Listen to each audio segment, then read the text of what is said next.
Witam Was serdecznie i zapraszam do obejrzenia krótkiego testu obiektywu Helios 44M wersja 4. Ten obiektyw pewnie z początku lat 80.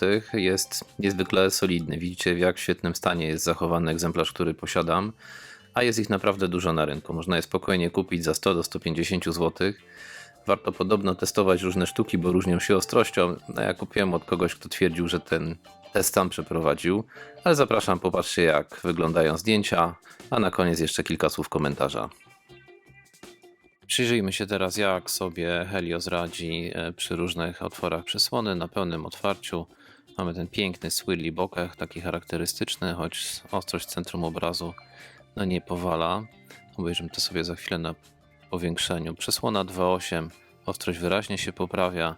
Przy przysłonie 4 już jest bardzo dobrze, 5.6 rewelacja, ostrość w centrum kadru jest świetna, na bokach nam oczywiście znika, 8 wygląda nadal dobrze, 11 wydaje się, że też, przyjrzymy się na powiększeniu i 16 jakby odrobinkę mydliło, ale spójrzmy jak wygląda w powiększeniu. Może się przyjrzymy temu kwiatkowi bliżej na obu zdjęciach dla porównania.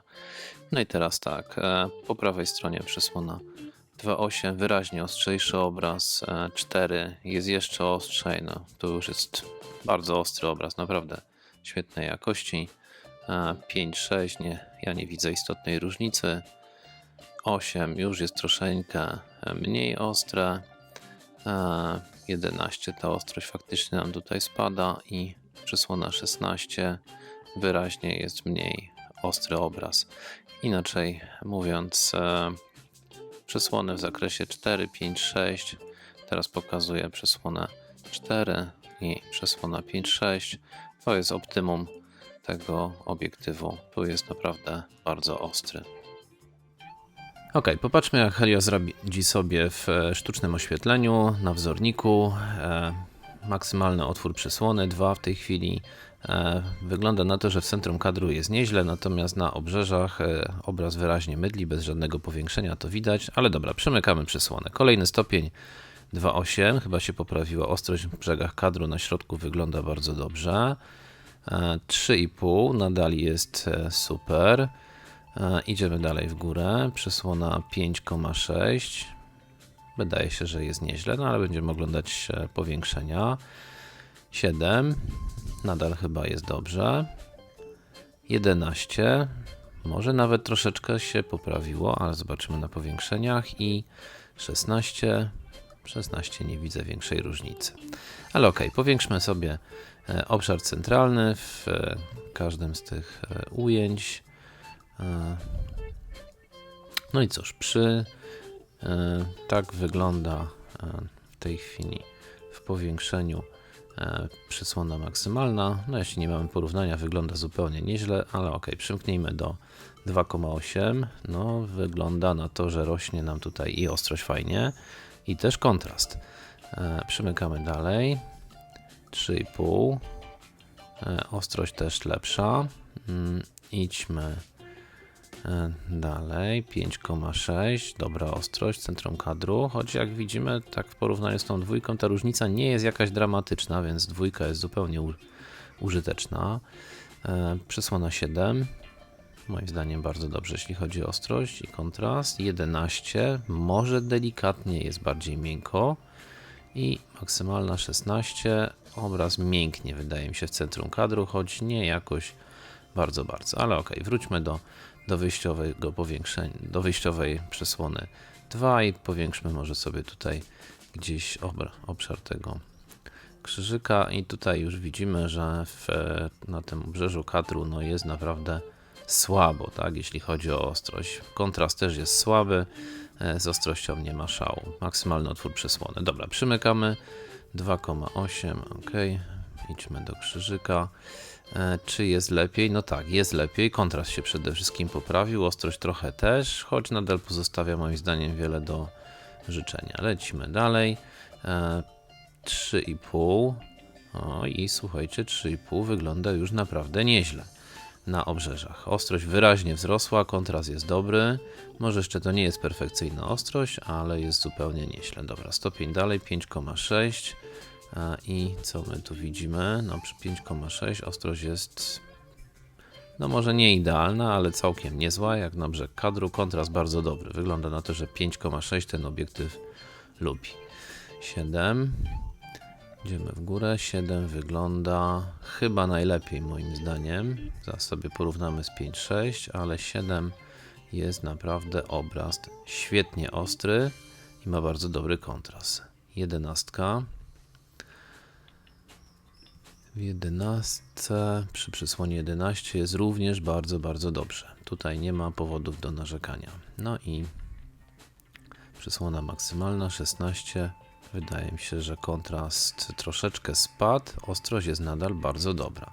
Dobrze, wróćmy sobie do porównania. Weźmiemy 5,6. 5,6 versus 11. No miałem rację, że ostrość jest jak gdyby w 11 trochę lepsza. I przy przysłonie, przepraszam, teraz jest 11, przed chwilą było 16. 11, przysłona 11, ostrość jest, powiedziałbym, nawet perfekcyjna na obrzeżach kadru. Przy przysłonie 7 również jest rewelacyjna. Ten obiektyw lubi 7. Jest ostrzejszy ewidentnie, przynajmniej mój egzemplarz przy 7 niż przy 5,6, co by się wydawało, że powinno być ten sweet spotem. Jakie wnioski? Może warto się pobawić w makro. Makro lubi spore przesłony na 7,11. Będą to dość idealne wartości. Generalnie moim zdaniem obiektyw zdaje test. Ostrość jak na rosyjską konstrukcję sprzed wielu lat jest naprawdę niezła. Pokażę teraz jeszcze, jak wychodzi z ostrości, jak tą ostrość łapie. Jest to dość płynne, choć ze sporym oporem. Działa przynajmniej w mojej wersji obiektywu pierścień ostrości, więc wyjście z ostrości wymaga wielu obrotów. Wydaje się dość ciekawe. Tak naprawdę. No, to co widzę na ekranie sam, to wydaje się, że jeżeli łapie ostrość, to przy aktualnie ustawionej przesłonie ta ostrość dla obiektu w centrum jest genialna po prostu. A przesłonę mam ustawioną przy ISO 100 w tej chwili 11, właściwie 10 prawdopodobnie, bo między 8 a 11. I na koniec to, co najważniejsze w każdym teście obiektywu, czyli zdjęcia. Zwróćcie uwagę na ostrość, na ten swirly bokeh słynny, czyli takie jak gdyby zaokrąglone tło układające się w okręgi dookoła centrum. Na to, jak rysuję kolory. Ja zdjęcia wykonuję Canonem 70D.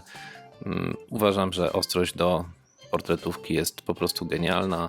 Nawet jeżeli jest troszeczkę miękko w tym zakresie maksymalnego otwarcia przysłony, to bokeh to nadrabia i ta miękkość w portrecie nie stanowi przeszkody.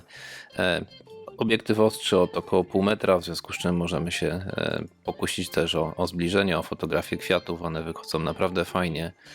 Słuchajcie, jeżeli podoba Wam się ten film i chcecie więcej, to dajcie znać w komentarzach, subskrybujcie mój kanał, bo to pierwszy film, jaki zrobiłem samodzielnie. Obiektywów trochę różnych mam, tych serii vintage i nie tylko vintage, także zamierzam ponagrywać więcej filmów, ale Wasze wsparcie oczywiście jest dla mnie wspaniałą zachętą.